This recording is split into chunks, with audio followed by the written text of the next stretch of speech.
Parents ఎంత మూర్ఖంగా ఆలోచిస్తారో కదా. వాళ్ళ బరువు దించుకోవాలని మనకు బరువు ఎత్తుతారు.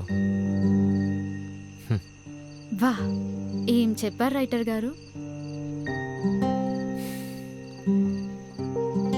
Thank you. అంటే మన సొసైటీలో ఒక నామ్ ఉంది కదా, ఎంత జెండర్ ఈక్వాలిటీ వచ్చినా ఇంట్లో కొడుకు సంపాదించి పెట్టాలి, ఒక ఏజ్ వచ్చాక అంతా వాళ్ళే చూసుకోవాలి.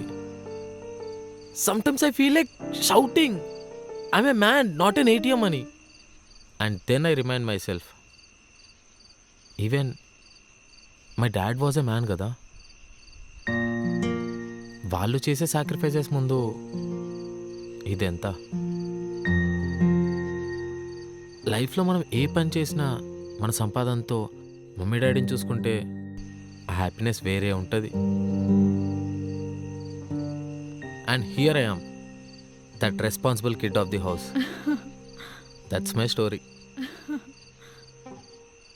సారీ, చాలా రోజులకి నాలో ఉన్న రైటర్ బయటకు వచ్చాడు. కొంచెం ఎక్కువ మాట్లాడినట్టున్నా.